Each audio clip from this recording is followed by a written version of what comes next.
Today we have the M1A, chambered in .308 or 7.62 by 51. Let's review it. As always, we'll begin with some history. Now to start things off, this rifle's lineage is incredibly extensive here. With this rifle here, we can trace roots far as back as the M1 Garand and of course the M14. Both service rifles being extensively old in their own right, M1 Garand going as far back as World War II, while the M14 was designed in the latter parts of the 1950s. Which leads us to our more modern interpretation here, the M1A. The rifles were first produced in the 1970s, I believe the year of 1974 specifically. But yeah, basically produced by Springfield Armory as a civilian version of the M14, a novel concept. And to top it all off, these rifles have one thing in common as well. They are produced by no other than Springfield Armory, and we all know their extensive history in this country and what they have done in prior years. But I think that's enough history. Let's move on to this rifle's overall design and features. All right, now we're close up. Let's get a better look. So upon first glance here, you have a striking similarity to the M14 and M1 Garand, of course. A bit more updated features on this one with just a polymer exterior and chassis. Also have a massive muzzle brake here to compensate those big rounds you're throwing down. Massive but precise rear iron here. Do quite enjoy the high rise and ring at the top.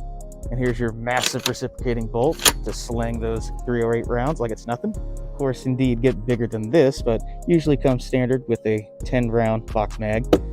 I've seen people go up to 20 round, 30 round, even drum magazines for this, believe it or not. So yeah, folks, essentially what we got here is just a civilian, modernized version of the M14 service rifle. Could you believe the M14 used to be fully automatic? What a nightmare. Okay, everyone, now that we have a few segments out the video, you know what time it is. It is time to go and shoot this thing. Yeah. All right, 5 rounds at first.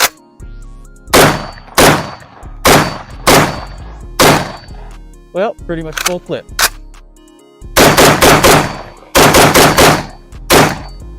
Okay, now that we're back, what are the final thoughts? This rifle here is truly a lot of fun to shoot, quite a powerhouse with those .308 rounds that you're just slinging semi-auto. Very fun. But not do you only have just a big fun factor out this weapon, you have just a very precise gun as well. Even with the irons, you're able to do quite a bit of good work here. Now, of course, there always are mounting options, especially for the more modern interpretations of this rifle. But any sort of scope that you would like and what would be the best use for you here. But there is a reason for the military's adoption of this type of weapon here. And the design works very well, even to this day.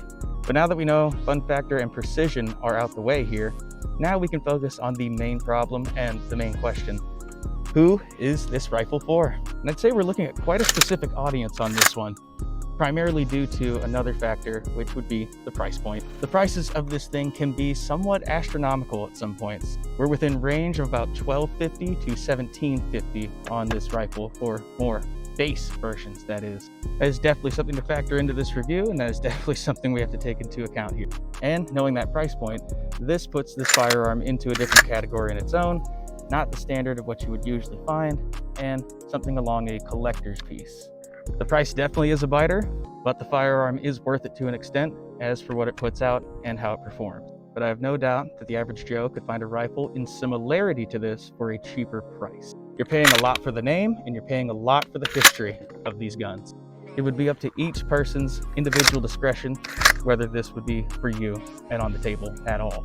But yeah, everyone, to sum it up, truly a noteworthy rifle of design and history alone, and performs awfully well for what it is. A design originally created for the M1 Garand back in World War II and through the M14's design to what we see today. Definitely not for the average Joe, more along the lines of collector's piece and or just enthusiast. I want to thank everyone for being here again. As always, sub, like, or just watch. And we also have gaming videos and short content as well. Peace, y'all.